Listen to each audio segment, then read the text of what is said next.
Hey guys, it's Bill. Well, the big spring meetup's just right around the corner, the end of April. Hope to see you guys there. I want to take a few minutes today and show some things I'm going to be sharing while I'm there. Okay, I've been putting together some items I was wanting to show at the bush meet, and I'm going to take advantage of this and show Justin some of these items. And Justin, I'm going to just say right away that the only part of this I own are what I have right here. You see any ideas here, brother, that you can use in your system, and you go right ahead. Um, I don't have a problem with it whatsoever. You go ahead and make some personal gain.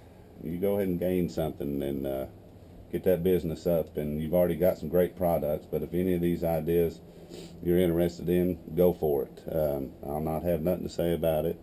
Like I said, the only items I own are these items here, so feel free. Feel free. So I'm going to go ahead and show these little bearing blocks that I've been making. I made a few here to share for the, doing the bow drill, and it's just copper and leather. Get back down here in the light. Just copper and leather, and I just took a ball peen and made a divot in there. I just riveted the leather. This was an old piece of a boot. You can see where the eyes was on here. I didn't put those marks, but anyway, just recycling. This one here the same way. I put 4 in this one, and it's just some copper sheeting that I had down there that you can pick up just about at any hardware or Home Depot or Hobby Lobbies, and they make excellent bearing blocks. For the bow drill, a lot easier than trying to carry around a piece of wood. But I'm going to be bringing some proven bow drill sets here, just in case there's anybody that in case it's rainy or something, and some good wood's hard to get a hold of. Now this is all seasoned wood. This is nothing I've picked out of my woods that I'm going to be transporting to Big South for, except for this here, and that probably won't be going. But it was just a yucca stem that I've been working with.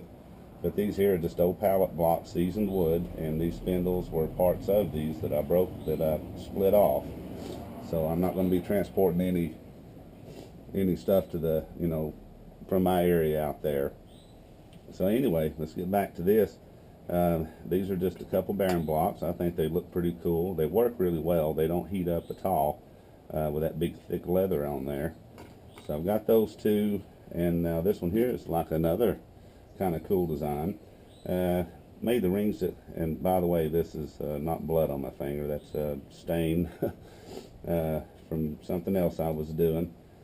Now that right there just attaches that way. Now that's pretty cool. Had I had it to do over, I'd have made this piece bigger and riveted in, but because the leather was so thin, it got hot, and I had to just rivet another piece of leather on the back. Still a pretty cool idea for a bearing block. Kind of looks medieval, don't it? Oh yeah. Anyway, I'm going to have a couple of these bearing blocks to go with the bow drills. Hope you like them, Justin. Like I said, you're more than welcome, if you do, to add them to your arsenal. So I got those, and let's see. This is a leather pouch. Now I'm going to be sharing this too, but this is just my personal pouch. I just wanted to show Justin just another idea of a type of pouch, which I guess is kind of similar to some stuff he's got. Now I'm by no means a leather craftsman. I got lucky with this one, had some scrap, and was able to fold it back in, and it took me like 2 days to figure out how to fold this one piece of leather here on top and stitch it and cut it just in the right way so I wouldn't lose any scrap. But it's just a nice pouch. It's got pouches up in here that I generally don't carry it on my belt. I don't like to carry much on my belt because it pulls my britches down. So this in here, I generally will just make like a strap or something and carry it around my, around my shoulders. So that's just another little idea that I came up with. Justin, feel free. If there's anything here, like I said, use it, brother. So that's just my pouch I carry. Just wanted to share that with you. Now I'm going to be having some these rawhide strings with me. I did nothing special, just took some little pieces of rawhide I had and spiral cut it, and then just did a little Flemish twist on it.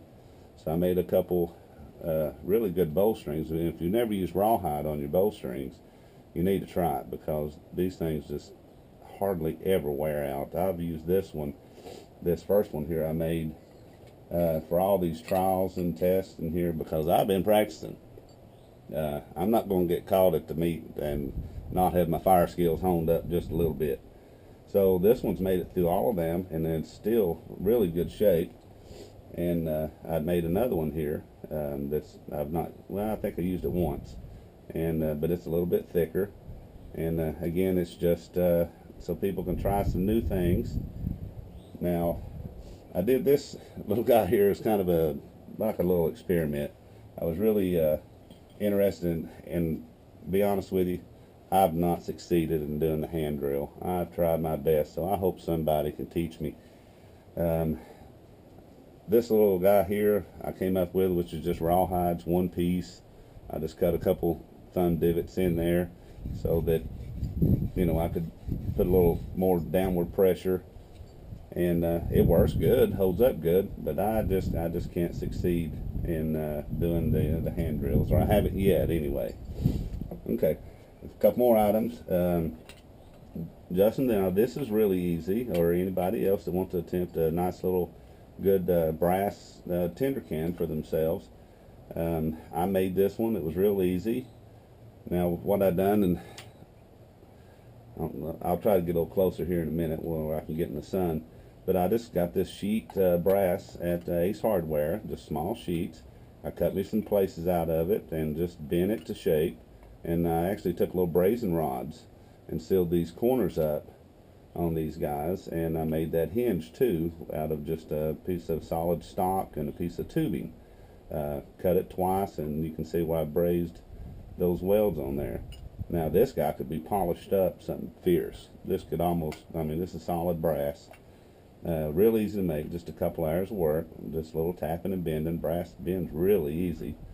But that's my little tinder can I made a few years ago. Actually, I got a video on some of this stuff. I believe my pouches and my tinder can, and but that'd be a nice to add to the arsenal too. Just spending a few minutes, you know, making some nice little brass tinder cans. And I got away from the Altoid tins because every time I don't have good feeling in my hands, and when I get out there, it's kind of hard to open. So okay, let's move right along. I'm going to be sharing that. Now I've got a little survival knife that I made out of an old let's see, Sears and Roebuck, and that's just a copper sheath that I wrapped in leather. And I'm not going to take this thing apart, but I kind of set it up as a neck knife. Generally where the little button is back there, I brazed on this little tab which unscrews, and this pulls apart, and there's a little chamber in there made of a 1/2 inch copper. Yeah, I'm kind of a copper nut. Anyway, that's I just kind of refurbished an old knife that I used to carry because the handle fell apart, and thought it was cool. Wrapped a little bit of artificial sinew around there just for whatever, and that's just some rawhide on there as well.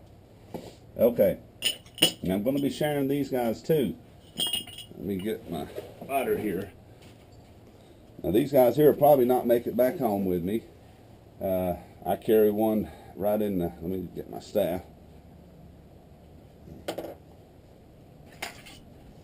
Now you guys may have seen this one that I carry, and that one's got a little messed up laying down on my staff, but that's okay. It's what it's there for, to use. Is a little chamber, just like these. Sets right in there with just a few more modifications that I've done on here to add my saw on here. But these little chambers are, I'm not going to say bulletproof, but they're really hard copper pipe, a type K grade. These are just air chambers. Now they'd probably hold, I'd say 2 or 3 ounces of fuel for those of you that like to use fuel stoves, but you know, more worried about the plastic bottles collapsing on you. But now what I do with them is I put a little wick in them. Let me pull that nut. I put a little wick in them, and I use them for a torch, and I've cooked on them too in some of my videos. But it can easily just transport fuel for people that are, you know, looking for a good way to transport just a few ounces of fuel with them on a good hike. So these are some little good do-it-yourself projects that I'm going to be sharing, and of course these are some whoopee slings here that I've made to share to some people up there too. I've got two here. I'm making one for Ken, and I'm making one for Bob, 808 Night, but him and Kenneth Graham. So guys, that's just some ideas I've had. I'm going to be sharing at the meet. Hope to see you guys there. And again, Justin, if any of these sparked an imagination for you, or if you want to duplicate, copy, replicate, use any idea I've got here, you use it, brother. You go ahead and get that going, and I believe you'll be successful all the way.